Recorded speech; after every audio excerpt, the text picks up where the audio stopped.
All right, Kiss Army, welcome to the KissFAQ Podcast. Thank you for giving us your time today and letting us into your head. I hope we don't do any damage. This is a Kiss-related podcast by the board, for the board. We hope that you enjoy.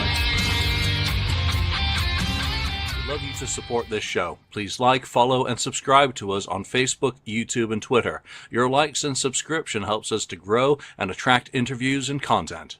So please retweet and share our posts. Your contributions are appreciated.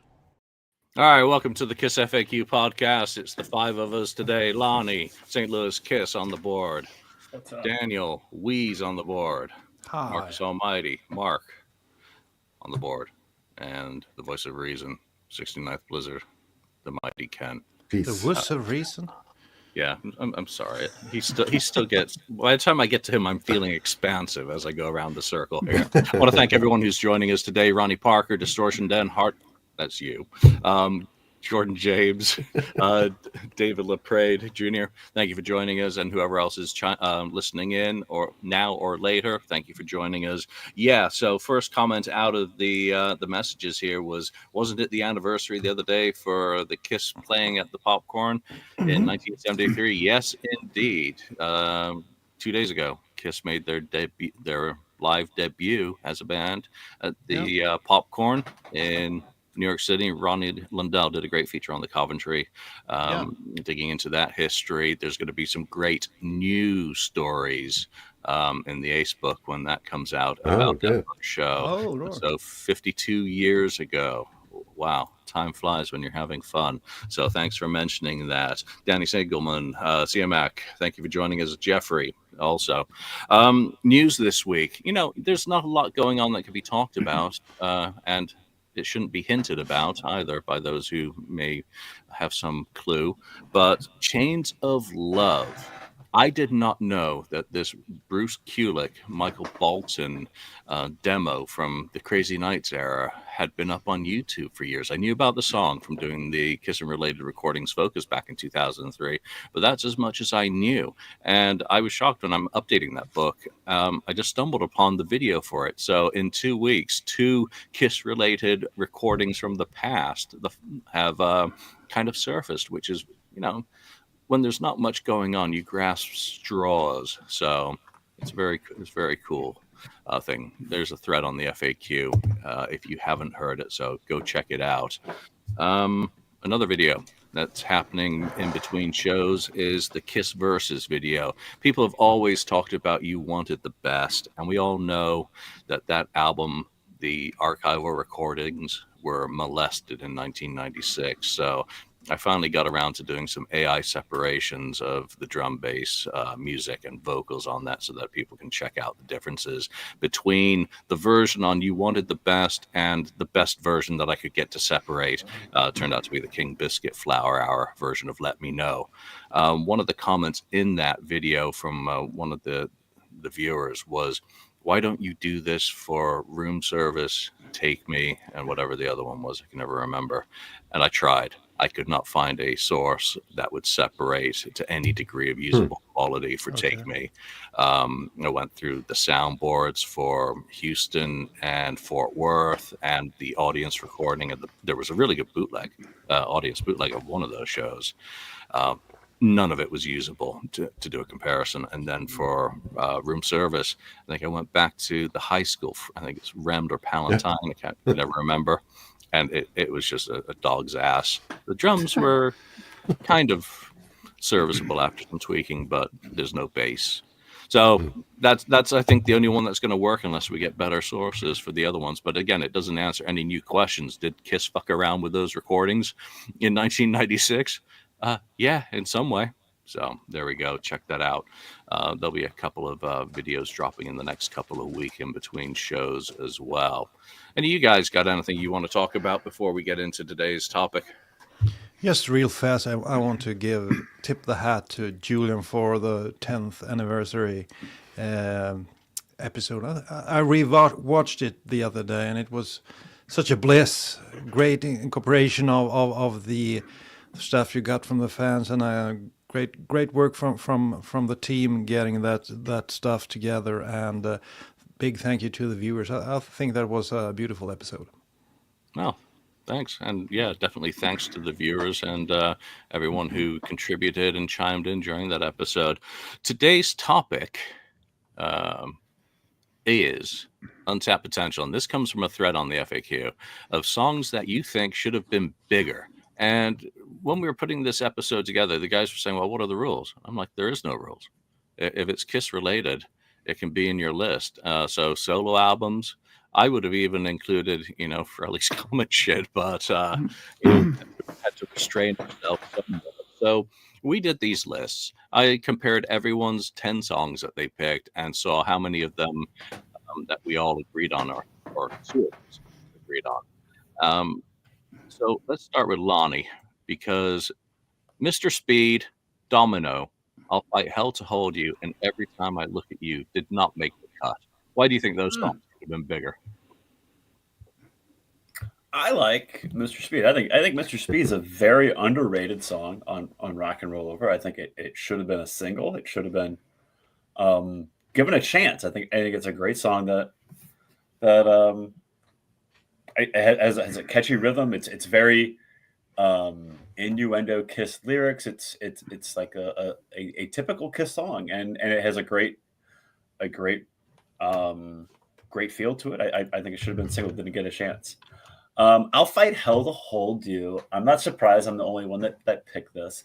I remember buying Crazy Nights and listening to it for the first time, and I really thought I'll Fight Hell to Hold You was catchy, and I thought, well, this had to have been a single on the album. I really did. And then doing finding things out years later, just digging into your fandom, I saw that it wasn't, and I'm like, really? I was surprised that it wasn't a single, because I'll age myself here that it's 1987. I was 7 or 8 years old when that album came out, so I really don't remember anything about it. Obviously, it was part of the back catalog bind for me, but I was really surprised it wasn't a single. I think I Fight Hell to Hold You kind of fits in with that it's very 80s. It's the second song on the album. I thought, oh, for sure it's a single. So I was surprised by that. Every Time I Look at You, come on, just big shocker here that I picked a revenge song. Come on. I think it's a better song than Forever, and Forever was a big hit, and I think that Daniel's reaction thinks that says enough, I guess. But I think Every Time I Look at You is a great song, and I like it better than Forever. It should have been. In my opinion, it should have been a hit too. So. Much better produced for sure. Thank you. And it got 2 bites at the cherry because it was the B-side on the Rock and Roll All Night Unplugged single. So it's not like it tells you how much. It tells you how much the band thought of the song. Then how about that? What was it? Was there another one, Julian? How much Paul Stanley believed in it? Fair enough. I think he named 4, wasn't it? What was the other one, Julian? Or is that it? Is there another one? Domino. Oh, shocking! It's a revenge song. I'm disappointed in the rest of you that I would have picked that. I think Domino, had it been the second, I think we've talked about this before, that had Domino been the second single off of Revenge and not I Just Wanna, I think it could have gotten more traction.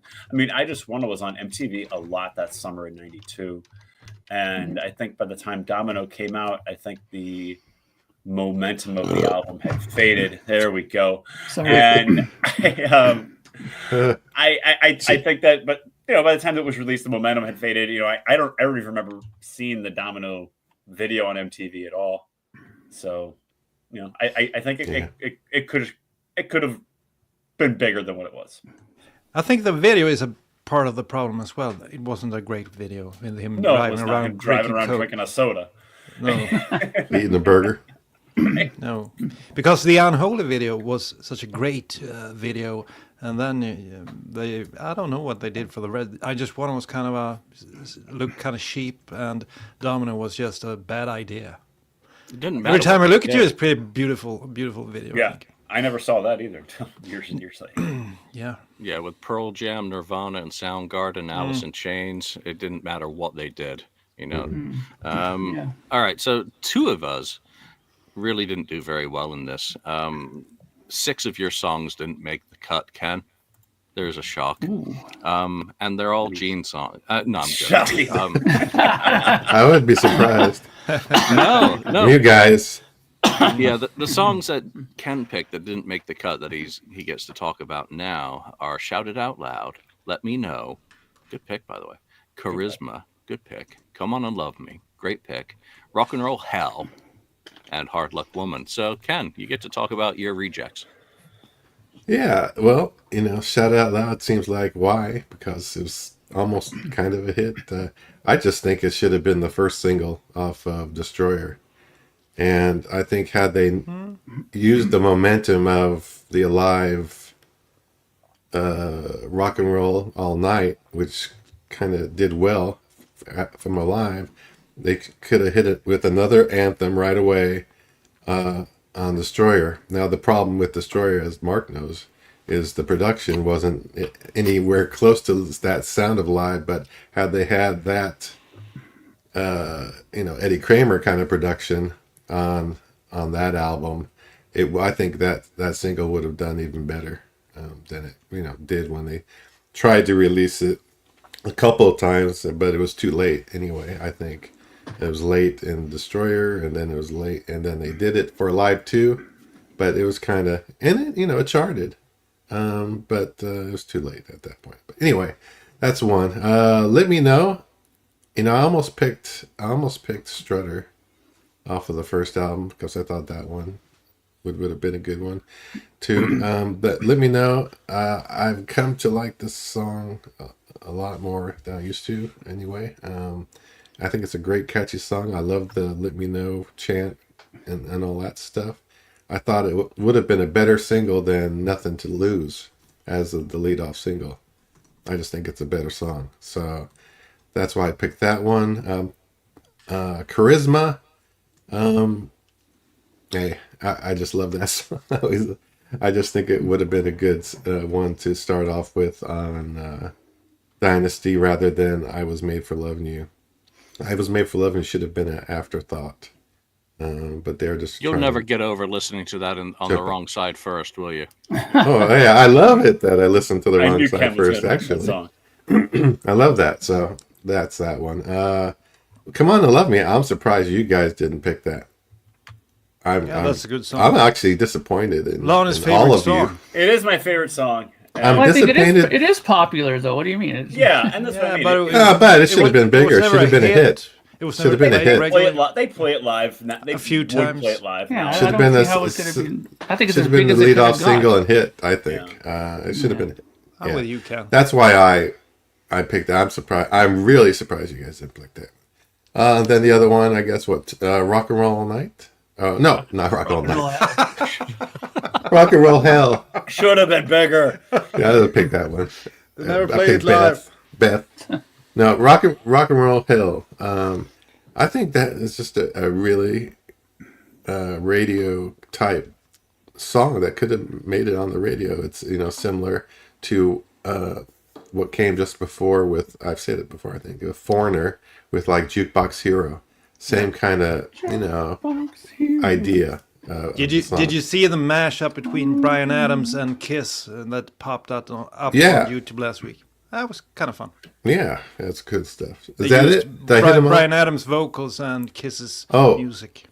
Yeah. Oh, was Hard Luck Woman? Rock and Roll? Yeah. Rock and Roll Hell. You just did Rock and Roll Hell, but you did also Hard Luck Woman. Hard Luck Woman? No, I didn't see that one. Yeah, I thought that one should have been a bigger hit. I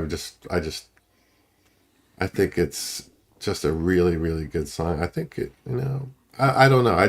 That one, I think it's just a matter of promotion and that sort of thing. That's why I thought that. Anyway, could have been bigger.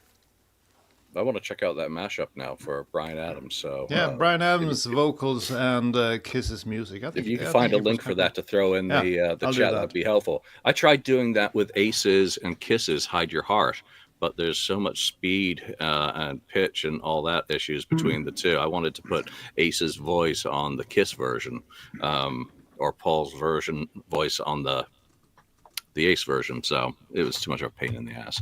All right, Mark, you and I did the best out of this. Only three of us. Wait a minute, the best? Wow. What does that mean, right. the best? Well, most of I our thought that picks made the list. That's what I Yes. mean. We have less according rejects to to your talk to about. your rules. There's no math involved in this, Your by the way. opinions are the So best, huh? Yeah, Yeah, well, there is no mathematics. I'm not saying. Julian's rules. Yeah. Okay. So Mark, Do a math.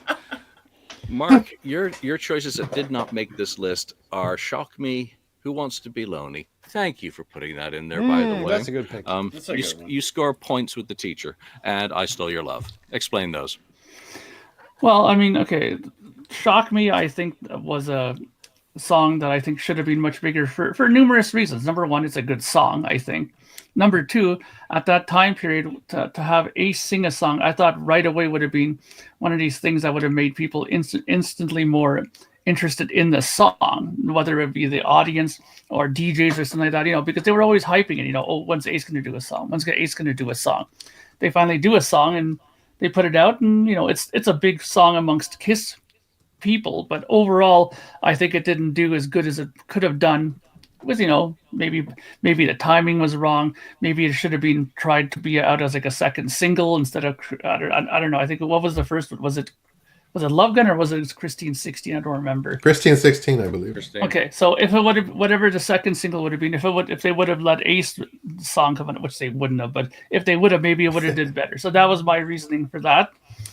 Who Wants to Be Lonely? I mean, for me, this is a no-brainer. I think this is one of the best songs that they had on that record. I've always loved that song, top to bottom. I think it was sort of blacklisted because of the colorful, frilly neon video that was accompanying it. I think that people kind of rolled their eyes at it when they saw that, and kind of, that Paul Stanley thing where people were listening with their eyes instead of their ears on that one, right? Because I definitely think that musically, it's fantastic. I mean, when I put on Asylum in the car and listen to that song is always like a turn it up to 10 in the car.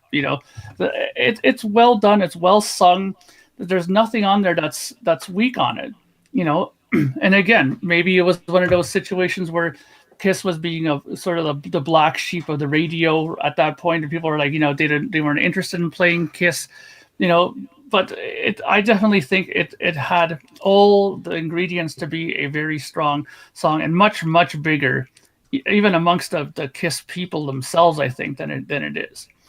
And the last one, "I Stole Your Love," I mean, come on. I mean, what a great opening track. I think me and Daniel talked about that when we did our licks guitar riffs video, how great that song is. From top to bottom, it's very catchy. It's not very long, so it could easily fit that whole radio format where you can't have too long a song, so it fits perfectly that way. It's very catchy, has a good chorus, and I think amongst the audience itself, I think people love that song. I think that when they reintroduced it for the Hot in the Shade tour, people were very excited about it. But overall, I think that it should have just gotten a bit more of a push. I mean, whenever I look back at the singles and whatever they released, there's always songs that kind of make you scratch your head. And I think honestly, "I Stole Your Love," I would have, and call me crazy, but I would have put that out instead of "Love Gun," in my opinion. I agree. think it was strong. I agree with you. Yeah, great picks. Absolutely. Again, it's impossible to criticize any of these songs, really. All right, Daniel, you also took a thrashing in your selections, and you had a great bunch as well. "War Machine," "I've Had Enough," "Into the Fire." There, I'm not shocked that you had that there. You also had "King of the Mountain." Thank you. And really thinking outside the box. Great job. "Sword and Stone." Here, here. And of course, to make Lonnie happy, you include "Take It Off" and "Unholy." Yeah, I guess it wasn't the More case. revenge songs make the list. Just to make Lonnie happy. I think, well, we can start with "Take It Off." I think "Unholy" was a no-brainer for as a first single. It was the best song on the album. Then I think they dropped the ball, sort of, because I think "Take It Off" is by far the second greatest song on that album. However, it was sort of 80s in the lyrics, so to speak. It was kind of a tits and ass song, a stripper song. But releasing that as the second single with a cool ass video, I think could have done something. And I just enjoy the studio version. And they did play that one live during, I guess, the whole US tour.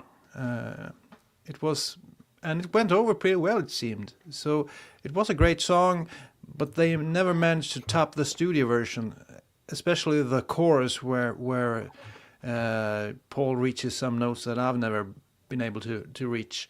I think he sings it beautifully. So I would have liked to see that as the second single off of Revenge, with a cool video to go along with it. I think he could have done something. And the rest of the picks, I guess all my picks are from the non-original era, because it starts with Nowhere to Run. I think that's a great song.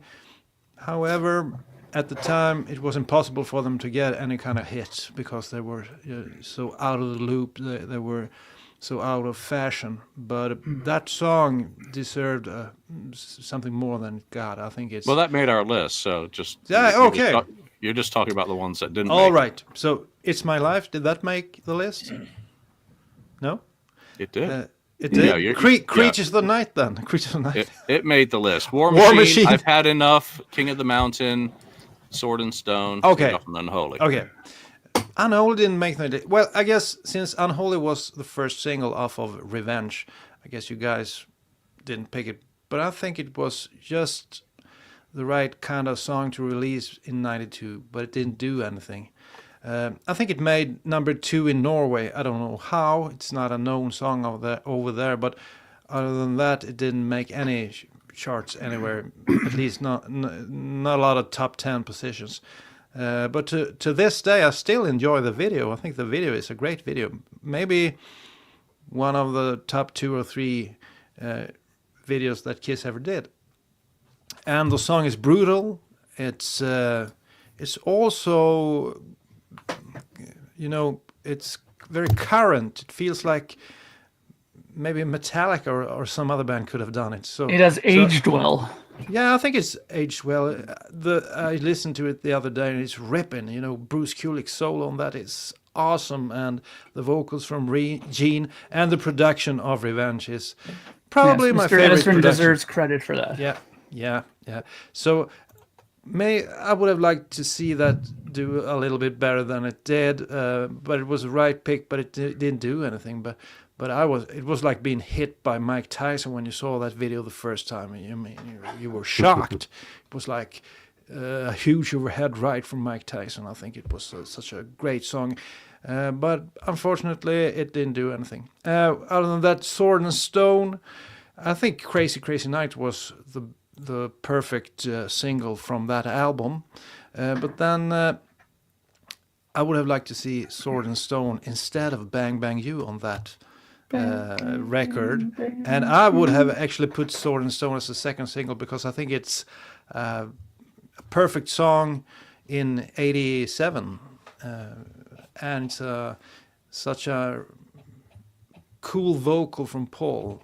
First and foremost, the vocals are over the top, and even though it was released by Bonfire later on, they never could do it justice. You need Paul Stanley in order to make this song great, and I would have liked to see that go on the record and be the second single. I've Had Enough Into the Fire, the first song off of Animalize. Wow, Mark St. John's shines on that song, and very cool intro, very cool outro. So why they didn't pick that as the second single is mind-boggling. Thrills of the Night, well, it's an okay song. It kind of not too much happened in that song. I've Had Enough Into the Fire is like a punch to the gut. Fast, cool intro, cool outro, great drumming from Eric Carr, and they tried it live a few times. I guess it didn't work out, or it was too hard to play or something. But I would love to see that song being a lot bigger, because to this day it's one of my favorite songs from the '80s. So and War Machine, of course, was a staple in their set, but it didn't do. It was never released as a single or anything. So I would have started off. Well, come to think of it, you can pick almost any song off of Creatures of the Night, and you'd like it to be bigger because there's a whole lot of stuff on there that's awesome and some of the best sounding stuff Kiss ever released. But War Machine is brutal. Should have been a hit. Should have been a single. Never was. But I guess Kiss understood that, then made a great song because they played it live for years and years. So that's some of my picks. All right, last at the rejects are mine, and the songs that I picked that I think should have been bigger that didn't make the list are 2000 Man. It was a single in Britain, and it didn't do anything there either. I just think that going with I Was Made for Loving You into Sure Know Something was a mistake. I mean, even Germany agrees with me, because they flipped the B-side, Dirty Living, to the A-side there. But I think 2000 Man would have built on Ace's success with New York Groove. And would have made a lot of sense as another cover, but also as a cover that completely transforms the song. You go back to their Satanic Majesties and listen to the original. They're two completely different songs. Ace fucking owns 2000 Man, and I Love the Stones. So my second pick that didn't make it was Getaway. It was a B-side, so it nearly had a chance. Was at least thought of in that way. I just think it's pop perfection. It's a song that really comes across super well in presenting kind of that lighter mode. So if they'd gone with a third single, it would have been a really good choice in my view. And then finally, off Gene Simmons' solo album, in place of Radioactive as the single, he should have gone with See You in Your Dreams, because he kept trying with that song. And I just think it would have been way better, than Radioactive with its goofy edited intro. And I like that version better than the Rock and Roll version, honestly. I always did. And I was just trying to think, which Gene songs, really fell by the wayside, and that one immediately jumped to mind. So just see if I had any notes on that one. Yeah, I didn't say anything more than that. So we have 11 songs that made the list, and I won't bore you. Here is the list. There it is. Yeah, let me get rid of Lonnie up there so he's not. I just want to say, Julian, that I stuck to the studio albums. I didn't go off into just my own rules. I didn't go into solo albums or unreleased stuff. I kind of stuck to the studio albums. Anyway, that was just how I came about doing my list. All right, so let's get started. A million to one had three of us picking that one, and let's see, that was Lonnie, Ken, and Daniel. Lonnie, why was a million to one? Why should it have been bigger? Well, it's a song that didn't get a chance. I think it should have been the second single off of Lick It Up. I think, and it kind of follows the formula a little bit too of, you start with a rock with a harder song, and then here's the ballad, and then your third single is another rock song. So the ballad's there. It's a great, the ballad's on the album. It's a great ballad. The song works when they play it live. When Paul did it on his solo album in 2006, I thought it sounded great. But it's a song that was just noise and didn't get a chance at all. So I think it's very well written. It's very catchy. It's something that can strike a chord with people, that people can relate to what the song's about. It's a song that didn't get a chance and should have. Ken? I agree. I think I probably even said it on one of our Look It Up, anniversary episodes, that song should have been the second, single. So I love that song, and that almost made my list. I know it almost made my list. So it makes complete sense. I think it's a fantastic song and a great second song to follow up. Look It Up. Yeah, but none of the songs that we've picked today were selected by more than three of us. There are no unanimous picks. No unanimous in this conversation. So we are all in individual Kiss mode. Daniel, you also picked a million to one. Well, I guess we're like two pieces apart. I agree with Lonnie and Ken, but I just have to mention once again, it reached its potential when you saw that live video or DVD with Paul Stanley. I think it's great in the studio, but man, it had potential live. Paul Stanley singing the hell out of that song in '06, or I think it was '06, sounded beautiful, and it looked like it went over well. So I agree with what the other guys said. It should have been the second single. All Hell's Breaking Loose is a fun song, but A Million to One is a masterpiece, and it should have been the second one. Yep. Thank goodness we've got the One Live Kiss DVD with versions of that and what was it, Magic Touch Live. All right, Mark. Since we didn't pick it, I'm just going to move on to the next ones, just for the sake of time today. Next one up, also with three of us voting on it, is "Turn on the Night." So, Mark, you get us started on your thoughts on that since you voted for it. Well, I mean, people who've watched this podcast know my feeling about this song.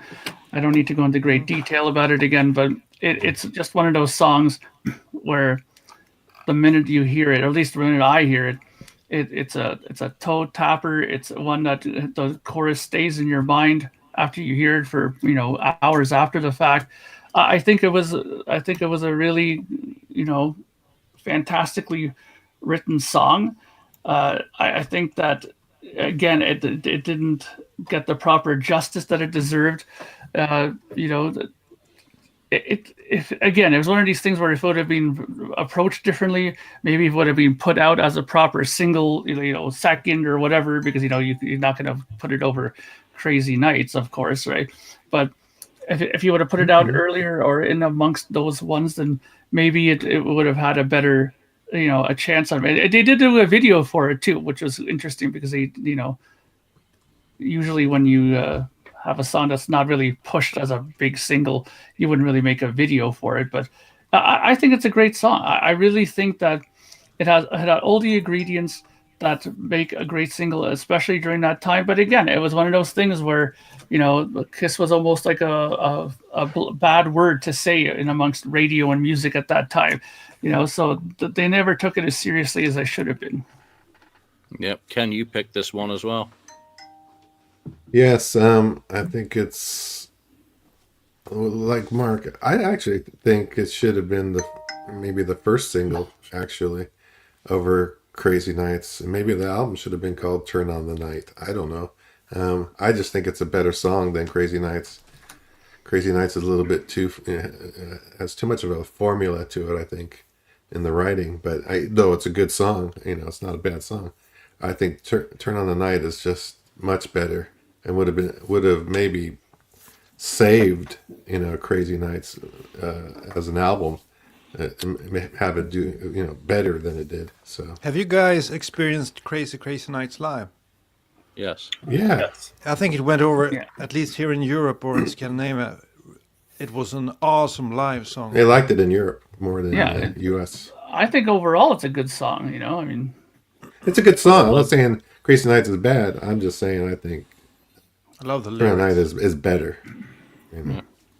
Yeah, so I picked this one as well, and a good up-tempo pop song.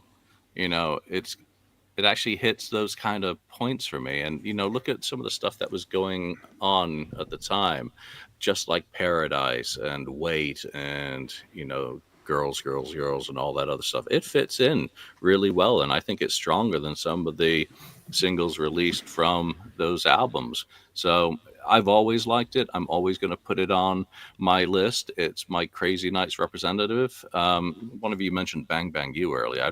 What I'd rather have on Crazy Nights than Bang Bang You is longer intersong gaps. Edit that fucker out of the catalog. That is embarrassing. So, all right, next song. This one's a bit of a shocker, and there's only two of us who voted for this one. And it's Yes, I Know, Nobody's Perfect, Lonnie. Yes, I did vote for that. I think Nobody's it's perfect, the best. Lonnie. I think it's the best song that off the last two albums, off of Sonic Boom and Monster. In my opinion, it's my favorite song that they released as that quartet with Eric and Tommy. I think it's again, it's very, very Kiss innuendo lyrics. It's about a certain subject that Kiss is very good at singing about. What more do you want from a Kiss song? And it's a Gene song. Come on, Ken. Yeah, So yeah. But I'm not surprised that it wasn't picked as a single because it is a Gene song at the same time. So Yeah. Wait a minute. no, I'm saying Paul Stanley didn't want it to be a Oh, single there you Gene go. song. Yeah. Is my point. Yeah. So Gotcha. I think it's the best song on both those albums. I didn't understand at the time why it wasn't a single, and why it wasn't performed live. It was just noise. It was just a forgotten song, but I think it's very good. So, who else picked it? I did. Julian, look at you. Yeah, Wow. it definitely it should have been, and for the same reasons, it should have been a single instead of Never Enough. It totally is better than some of Paul's songs on that. It's one case where Gene's recycling really fit with what they were going for at the time. I loved it as an Asylum demo. It's Asylum era. And what it became on Sonic Boom, it was just really good Gene Simmons song, vocal, vibe, attitude. It hit all the right buttons other than production. So it was just Paul. And it really should have been a song that broke up that sequence of nothing if it Paul's Way or the Highway. And it was one of the first ones that popped into my mind. Ken, I'm absolutely ashamed of you for not picking a Gene song like that. I had other Gene songs on my list. Of course, I can't fit all Gene songs. I'm singing the praises of the demon here, and no, I'm glad. No, I think I agree with you guys that it should have been a single, and it's one of the better songs on that album for sure. All right. Well, only two of us defended Gene there. The next one, we're also defending Gene. The fourth pick is one that no one's going to be surprised made the list. It's My Life. Let's see, Daniel. Yeah, It's My Life was one of these weird things. They released loads of subpar songs, but still they kept that one in the vault. I guess it was recorded, or the first version was made somewhere around 82, I think. I guess it didn't fit the 81. Creatures album. 81, okay. It didn't really fit the vibe of the Creatures album, but I'd like to see it on one of the following albums. It was, to me, it's sort of a anthemic song that you can sing along to, and a great vibe, and really the chorus is really memorable. So it's very unfortunate it didn't make a studio record because it's sure as shit, there were some subpar songs during the 80s. So why the hell they didn't put it on there, I don't get it. So such a great song that was left out, didn't get enough love from Kiss. Great song. Yep. Lonnie, you also picked It's My Life. I did. I agree with Daniel that maybe it wouldn't have fit in the feel of Creatures of the Night, but why not put it on Lick It Up, the next album a year later? I think it would have fit in on Lick It Up very, very nicely, actually. I think that, I've been talking about themes a lot today, but it kind of fits in with a lot of what Kiss songs, with themes of standing up for what you believe in, and believing in yourself and things like that. So I think that I think it would have resonated very well with the public, with rock, on rock and roll charts and things like that at the time. And, I guess they were obviously considering putting it out on Psycho Circus, because obviously it's on the box set as a finished product of a song that, it obviously had real momentum to make the album and just didn't. So, I think they knew they had something with that song, but it never could just really see the light of day for a fair chance. And I think that's a shame. Yeah, with the amount of crap that was on Psycho Circus, it's correct. Unbelievable that it didn't make it. Razor Glasses is better than that? Come on. Yeah, so the third vote for that was me. And, we talked about when it originated at Phase 1 demo sessions in May 1981 is the earliest recording, and then was revisited or finished by Gene, because Paul walked away from it at that point. I think as a Paul Stanley, Gene Simmons composition, it should have been on Creatures to take some of those co-writes out. So it was just keeping it in the band. Gene then gave it to Black and Blue, who recorded a demo of it in 1987, and it didn't get used. And then Psycho Circus. So I'm thinking it should have been used in 2001 as a single from the box set.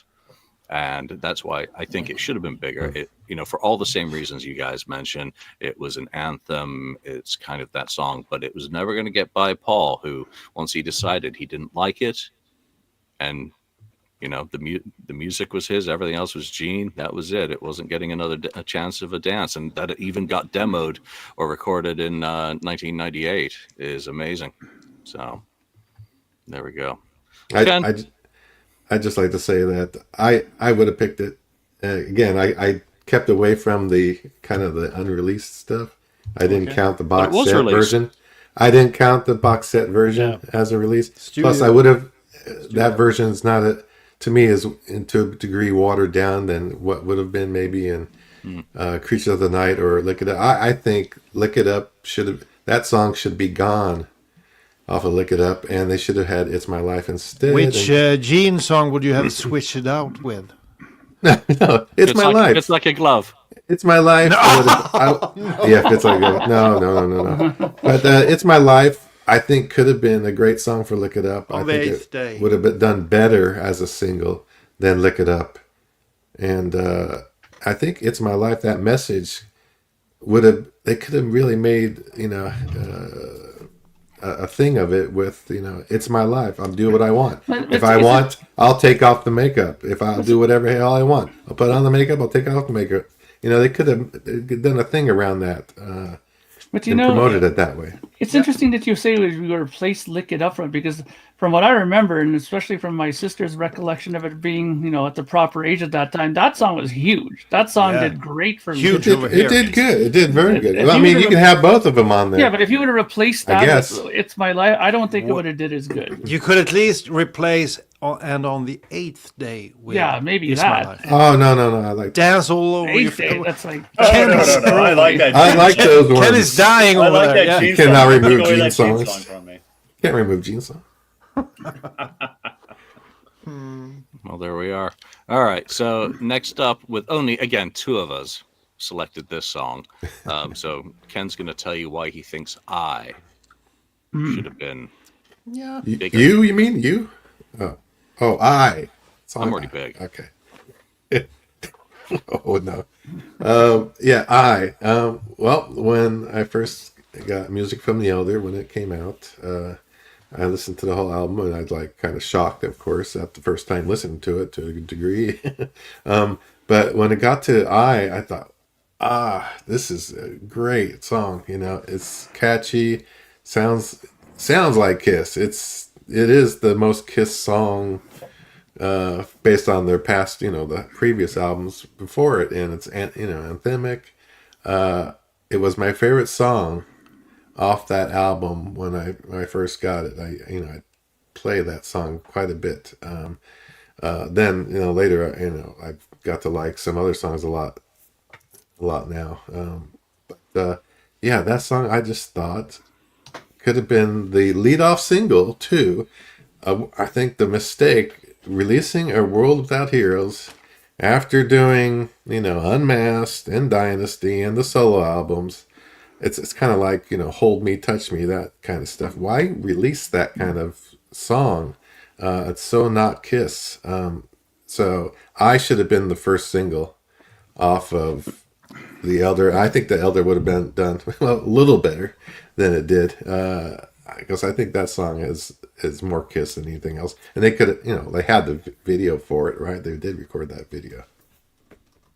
Yeah, so I also picked I. And I think that I is the second best song with that title recorded. I think Dio's version of I is way better. Yeah. I don't know. Dig out Dehumanizer. Dehumanizer. Yeah, I agree with Ken about being a first single, but "I" is a song that you can really snap your fingers to. It's really catchy. It's anthemic. Again, it was released as a single in most markets outside of North America, and it should have been the first single from the album. It should have had a guitar solo instead of finger snapping. Yes. But you know what? It is what it is, and it's still a damn good song. It's a positive anthem. It's up tempo. Yeah. It's hard rock. It's everything that they should have been reacting to Unmasked with. And it was performed on what was that? Fridays. There we go. I got there finally. All right. So there's only two of us put this one into the list. The next one has four of us. So this is as close as we get to a unanimous opinion. Lonnie, Tomorrow. I'm not surprised. We've sung Tomorrow's praises on this show quite a bit, so I knew when I put that one down. I won't be alone here. I thought that a few of us would definitely pick that. It's a great song, super catchy. Should have definitely been a single off of Unmasked. Maybe it could have. It was. Well, okay, fair enough. but it should have been a bigger single. How about that? Thank you. I thought it should have had more momentum than what it did then. Very, very catchy. I mean, that Mark talked about Turn on the Night a little bit ago. It's a song that you listen to it, you find yourself singing it hours later. Tomorrow is definitely one of those songs that you listen to it, and then hours later you're still singing that. Like, damn, that's really good. So I mean, but it's 1980, and Kiss was, couldn't even get a tour in the States at the time. Dead in the waters. They were popular other places and not here. So it didn't matter much what they would have released. So. No. Yeah, I agree. It should have been the first single from Unmasked rather than Shitty Shandy. Sure. Again, just an up-tempo, really positive pop song. I mean, it's pop perfection. So you want to have lighter side, go that side. Going to Shandy is too... And Shandy and then A World Without Heroes, talk about a band that lost any clue. But then again, it's easy to say from the armchair 40 years on. Mark, you also had Tomorrow. Yeah, Tomorrow's great. I mean, like I said, Unmasked has been a record that really seriously went up my rankings over the years, and Tomorrow's one of those songs that helped do that. Again, like you guys said, it's perfection in every way. It's one of the rare songs on that album where the production actually doesn't hinder it too much as it does some of the other songs. It actually seems to suit it, and I think that's why we seem to love it so much. Paul's singing is great. All the guitar playing is fantastic on there.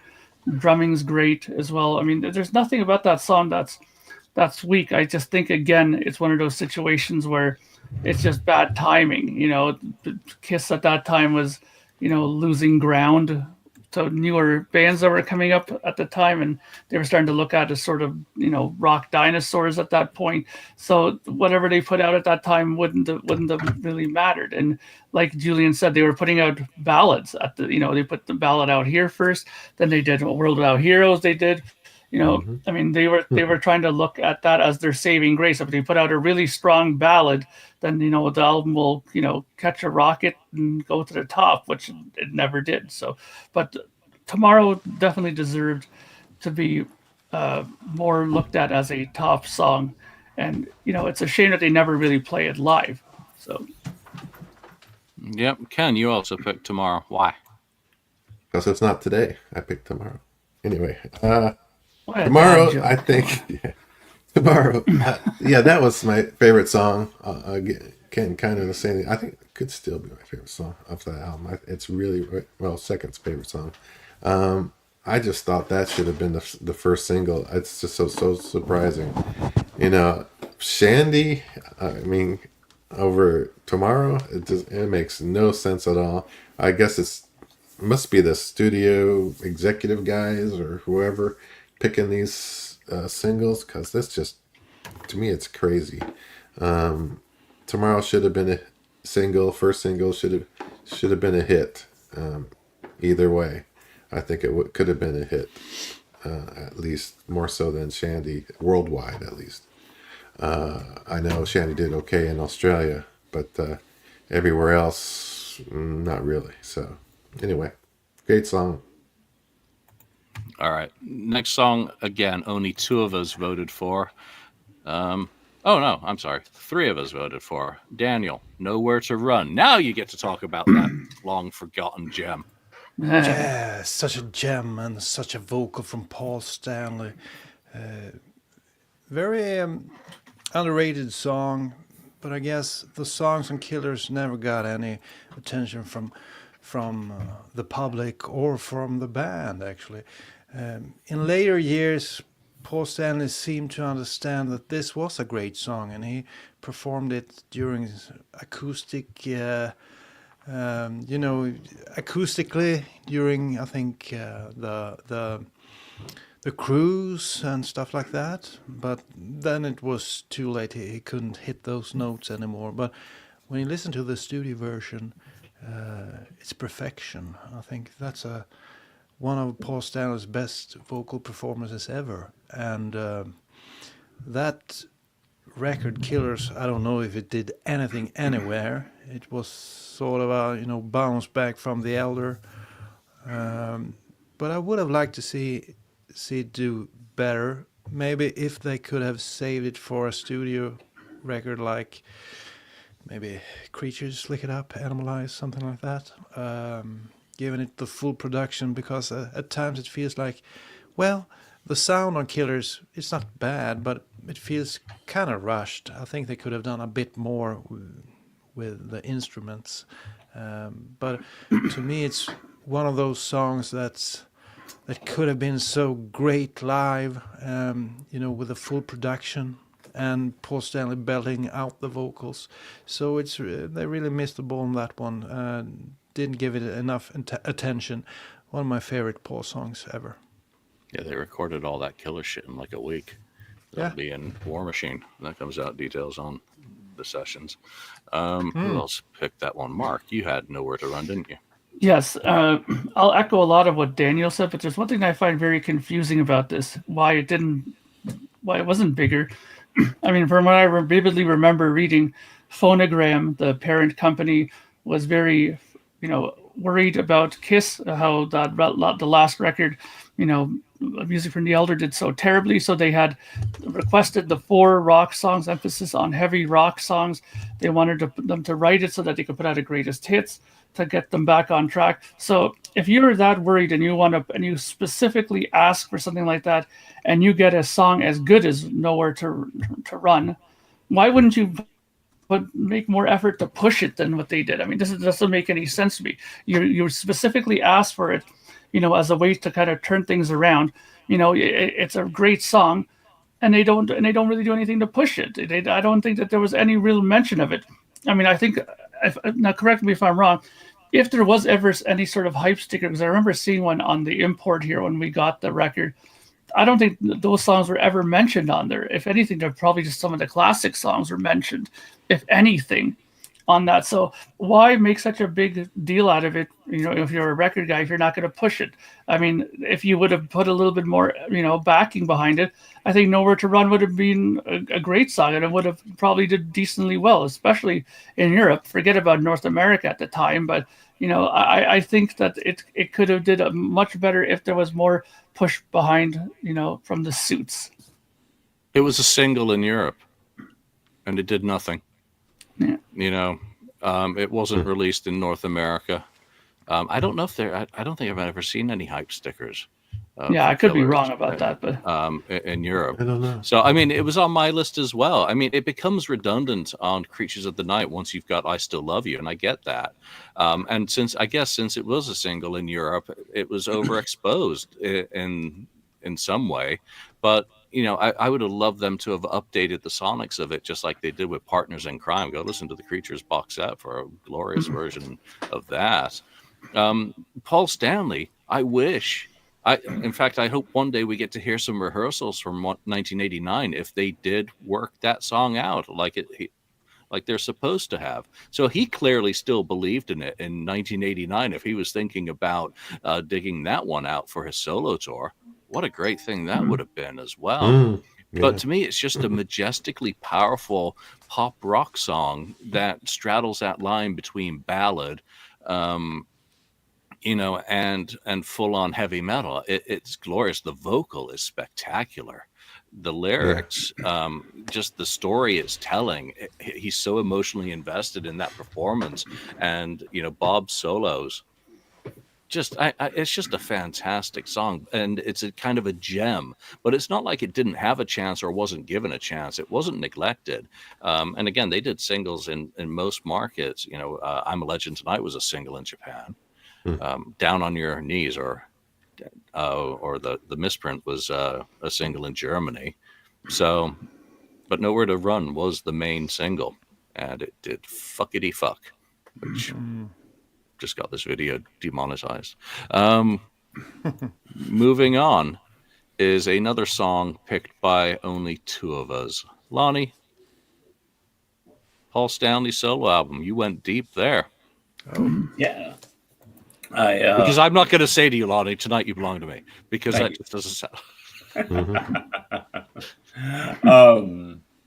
No, I think that "Tonight You Belong to Me" is just it's a great lead-off song, the way it starts and then gets heavy. It's like, there's several Kiss songs that follow the same formula, and I think had "Tonight You Belong to Me" been on a Kiss record and not a Paul Stanley solo record, I think it could have been a bigger hit. I think that it could have had a little momentum, and I think that it could have sparked something. But the fact that it was on the solo album, I think kind of held it back some. And I know Ace had a hit with "New York Groove," obviously, but I really personally really love the song, and I think maybe had it been on a Kiss song, I think is why it's not as popular as it should be, because I think the song's fantastic with the way it starts slow and then gets heavy, and just a great riff and a great song. Yeah. Mark, you also selected that one.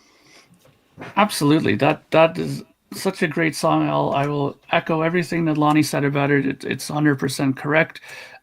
Furthermore, I'd even say that idea of putting it out on a Kiss record is a genius idea. I mean, could you imagine if they would have put that on Dynasty? That would have been, I think it would have sounded great, because that had such a great mood to it, that album. And that song, I think, could have, if they had a little bit of that Vinnie Poncia production magic on it, it could have been a very interesting sounding song. I don't think it would have lost any of the stuff that it had on there, the acoustic guitars and the rock guitar. I think it still would have sounded good on there. But overall, the song is great. I mean, it is one of the great opening tracks in Kiss history, and Kiss has had quite a few good ones. So to include that one on there, I think is a a definite thing, because it hasn't been more recognized throughout the years is an absolute crime. And I'm surprised. Well, not surprised, but when they did the tour on Dynasty and they did one solo song each. Would it be nice if he did that one? I understand that, just for the sake of keeping the energy, if they did a Hold On, because it was a little bit more upbeat. But, I'd have rather have heard, "Tonight You Belong to Me" on that tour. All right. So that is that. We've got 3 songs left on our list. Next one was also, the remainder were only picked by 2 of us. So I'm not even going to call them scraps, but "Creatures of the Night," Daniel. Yeah. Wow, what a tune. But as I mentioned previously, I think you could pick 2/3 from that record and wanting them to be bigger than they were actually, because they're such a great record. The production, the writing, the lyrics, the vocals, the playing, it's awesome. And it's mind-boggling because they kind of use a lot of people on that album, but still they managed to keep it streamlined and one of my favorite records of all time. But Creatures of the Night, probably one of the best openers for a Kiss concert. And, I would have liked that to gone through the roof, because when you play this record for people who aren't Kiss fans, they can see that this is a great record.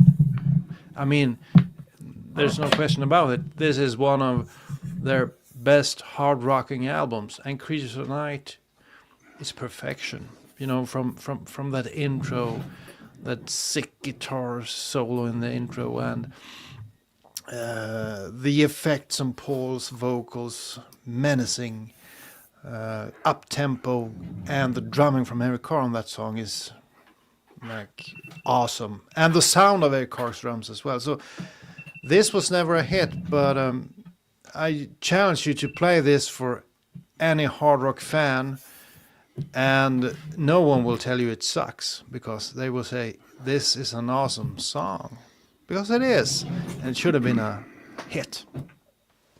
Mark, you also had this. Is it also the opening track, Power, that you just described for Paul Stanley's?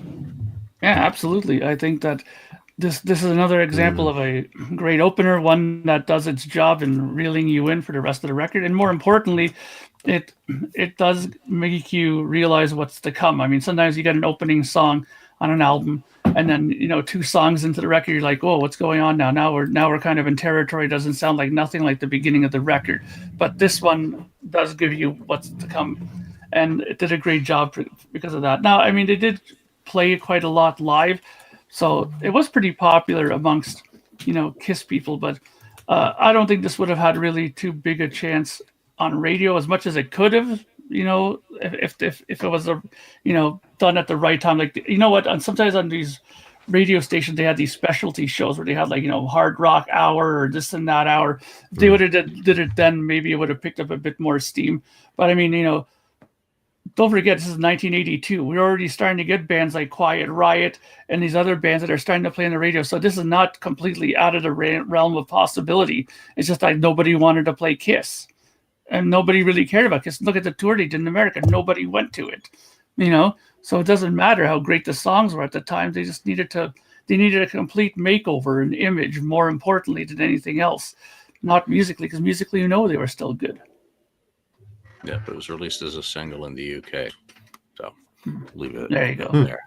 All right. Next one also picked by just 2 of us is Strutter. And again, just within the context of today's conversation, I say Strutter should have been a single rather than Nothing to Lose. It would have been the perfect lead-off single. We've talked about various singles that should have replaced Nothing to Lose before, but just being so New York and having kind of that vibe, my estimation of this song grew when Peter Criss did it in 2017 with Brass. And ever since then, it's just taken on a new level. And it's part of the holy trinity of Kiss songs. Those very early first 3 Kiss songs that they wrote together. So, Strutter. Who else had that one? Mark? Yeah. Mark, you. Yeah, poor Ken. He's been muzzled. It was on my list, actually, and then I replaced it.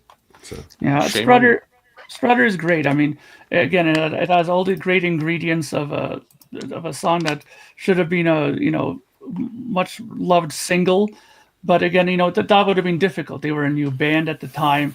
The push was kind of limited at the time for them. Maybe they didn't have as well. I think they did push Nothing to Lose, sort of, right? But I just think that it just wasn't. It wasn't viewed as well as the other songs that they did push, like Nothing to Lose, right? So, yeah, I would have put it out first. Frankly, I think it had everything going for it: lyrics, music, vocal performance, everything. The sounds you're hearing is Lonnie playing with his Kiss toys. He's looking for his action figure. Yeah, he's lost his audio. Okay. Yeah. Okay. Yeah. All right. What's up next? I just gotta say, Strutter. Since Kiss did 2000 Man, Stones should do Strutter. I would like to hear them do Strutter. Yeah, that would be cool. I think they could do it. Yeah, we can't hear you either, Lonnie. So your audio is buku dinky down. Yeah, we can't. Which is a shame because he's one of the 2 who picked the last song on the list, which is Magic Touch. Mark, That's a Magic Touch. Magic Touch. This song is one of those songs where it's an absolute shocker to me that it wasn't bigger, because again, it's one of those songs where if it was placed properly, if it would have been pushed properly, I think it had all the ingredients of a good single at the time. Sure, it was on an album like Dynasty, so it was going to be overshadowed by, I Was Made for Loving You, which was probably the big thing at the time. They were all, that was the big selling point of the record. So everything else that got pushed after that was just considered second rate, which is a shame, because I really think that Magic Touch is probably one of Paul Stanley's creative perfections, in my opinion. Yeah, Ken, thoughts on Magic Touch? Yeah, and that's another one I was close to picking. I thought, oh, should I put Magic Touch? That was another choice of mine that I thought about getting on my list. And I agree with Mark, and I agree that actually what I think is they should have released Magic Touch as the second single instead of Sure Know Something. I think it's a much better song than Sure Know Something. I think it would have done better than Sure Know Something did. So, yeah, great song. Daniel, how about you? Magic Touch. I think it's an awesome song. And once again, you have to go to that DVD that Paul Stanley released in 06, or if it was 07 when it came out, when he played it live with his solo band. That shows the potential it had live, because there's a lot of Kiss songs that wasn't given a chance live, and this is one of them. It's powerful, still very, sort of a soft song, but with power. And I think that's one of Paul Stanley's great talents. He could write sort of a ballad, but a really powerful ballad that ventured off into rock without getting too heavy. And this is a great example of that. Yeah, that single came out in France. Magic Touch is also one of the coolest picture sleeves for anyone who collects that stuff. So, yeah, Daniel, I think you said earlier, I Was Made for Loving You should have been a single from Alive 3. Hell yeah. It's the biggest hit they ever had, but it didn't sound great until Alive 3. Oh, that's a cool photo of the Kiss single. Yeah, but that was too late. The only single that did anything from Alive 3 was the video for I Love It Loud. And I loved the video at the time, but if you wanted to get, some traction, I would have gone with I Was Made for Loving You, because it was sort of a remastered version or something of the song, because it didn't sound anything like the version on Dynasty. So it felt fresh, it felt updated, and I think people could have, started to listen to it, and it could have done something. I Love It Loud didn't do anything. So I would have picked I Was Made for Loving You. My favorite version of that song is on Alive 3. All right, so the exercise was to pick 10 songs that each one of us thought should have been bigger. And this is our list. At the end of the day, Forgive the Air on Tomorrow, that was 4 of us did vote for that. But A Million to One, Turn on the Night, Yes I Know, It's My Life, I, Tomorrow, Nowhere to Run, Tonight You Belong to Me, Creatures of the Night, Strutter, and Magic Touch. That's one hell of a playlist to put through. Yeah, I'm not sure how that would work. Daniel, what you got? What I got is this one, and I just Quiz. bought a quiz. And since you guys were beaten so badly last time we tried it out, I would like to see if you want a rematch. And I know Julian has been in contact with one of these guys. I haven't yet. I need to reach out to them to ask permission. Reach out to They this would mind. guy and see if they won't mind if we play it. But because this is a really cool game that was released here in Sweden. Great packaging. That looks yeah, fantastic. I haven't even opened it yet, because if we're not going to play it, I'm just going to sell it off for a bargain. But if you like to have a go at this, these are really hard questions. We can play it. and I can translate all the questions, no problem. I can prepare it, and we can have a go at the Kiss quiz. It's a great package and a fun game, so that could be something for the future. Yeah, for sure. 20 questions. Yeah. I'll translate 20 questions for you, no problem. That's a good idea. I will reach out to Carl and or Alex, probably both of them, and just see if they would mind us doing that, as a show episode, because I don't want to disrespect them with a commercial product. Yeah, I get that. All right, so Lonnie hasn't made it back, which means we've reached the end of the show. I haven't thought of a topic for next week yet, so we will come up with something. Get a hold of the guys and we can play this. Do it now. I still got to I'm just behind this week. I've got to reach out with someone for an interview for the Ace book and get that done as well. So there'll be a video dropping in a few days, one of my little history ones. I'm going to try and do more of those this year just because there's so little going on. I think Peter mentioned in the last episode comments, how can you guys get together and do a show every week when there's nothing going on in history? Well, there is stuff going on, and there's always new ways to frame the conversation. So yes, when we do run out of something, then we stop doing the show. But until that happens, I want to thank everyone who's chimed in with comments today. That's, as always, awesome, and we appreciate your input. But for now, that's the end. From Lonnie, from Ken, Mark, and myself, Daniel. Thanks for joining us. We'll see you next time. Thank you for spending time listening to the KissFAQ podcast today. All sales are final. There are no refunds. If you'd like, look us up on Facebook or come over to the KissFAQ message board and discuss the topic we've broadcast today. Don't forget to rate us on iTunes, Spreaker, or wherever you've listened to the show. We hope you'll join us again.